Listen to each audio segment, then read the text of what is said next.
एक बार बाबा रामदेव ने कहा था कि अगर विदेशी बैंकों में जमा काला धन वापस आएगा तो भारत में 50 साल तक किसी को टैक्स नहीं देना पड़ेगा।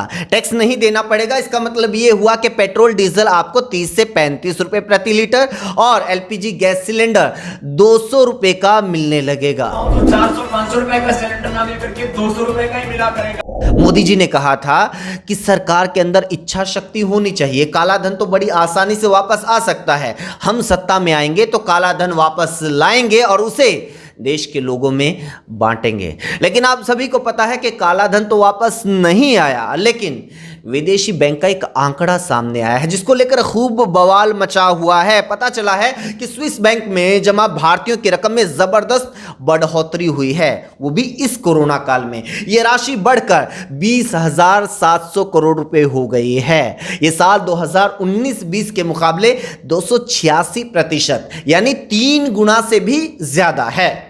पिछले 13 साल में स्विस बैंक में सबसे ज्यादा पैसा काला धन वापस लाने का दावा करने वाली इसी मोदी सरकार के दौरान जमा हुआ है। यह भी इस आंकड़े से खुलासा हुआ है। स्विट्जरलैंड के केंद्रीय बैंक की तरफ से बृहस्पतिवार को अपनी सालाना रिपोर्ट जारी की गई। इसमें बताया गया कि साल 2020 के दौरान स्विस बैंकों में भारतीय नागरिकों, संस्थानों और कंपनियों का जमा धन बढ़कर 2.55 अरब स्विस फ्रैंक जो कि करीब 20,700 करोड़ रुपए बनता है, उससे अधिक हो गया है। स्विस बैंकों में भारतीय ग्राहकों की कुल राशि 2019 के अंत में 89.9 यानी करीब 90 करोड़ स्विस फ्रैंक यानी 6,625 करोड़ रुपए थी, जो बढ़कर 2020 में 2.5 अरब स्विस फ्रैंक $20,700 हो गई है। स्विस बैंक हमेशा कहते हैं कि भारतीयों के स्विट्जरलैंड में जमा धन को काला धन नहीं कहा जा सकता और वो कर चोरी और धोखाधड़ी के खिलाफ अभियान में भारत का पूरा समर्थन करते हैं। लेकिन इस आंकड़े के बाद मोदी सरकार इसलिए भी लोगों के निशाने पर है क्योंकि इस कोरोना काल में जहां आम लोगों की आय, उनकी जमा पूंजी, उनका बैंक डिपॉजिट लगातार कम हो रहा है, वहीं विदेशी बैंकों में भारतीयों के खातों में अचानक से इतना धन जमा हो रहा है। आप लोगों को याद होगा कि पिछले दिनों एक और आंकड़ा सामने आया था। मोदी सरकार के 7 साल में उनके करीबी माने जाने वाले अडानी अंबानी की संपत्ति में जबरदस्त उछाल देखने को मिला।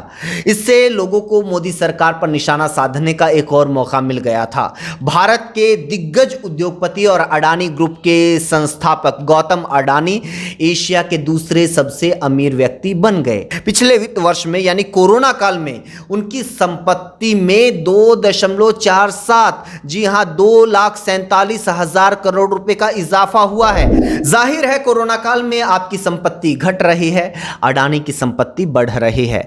आपकी बैंक में जमा पूंजी कम हो रही है, बड़े बड़े लोगों की जमा पूंजी विदेशी बैंकों में बढ़ रही है। भारतीय बैंक डूब रहे हैं, स्विस बैंक की बल्ले बल्ले हो रही है। आप लोगों को ये वीडियो, ये जानकारी कैसी लगी आप हमें कमेंट करके जरूर बताइए। इसे और लोगों तक पहुंचाने के लिए शेयर कीजिए। आप हमारे YouTube चैनल आपका रिपोर्टर को सब्सक्राइब कर दीजिए और साथ में जो बेल आइकॉन बना हुआ है उसको भी क्लिक कर दीजिए।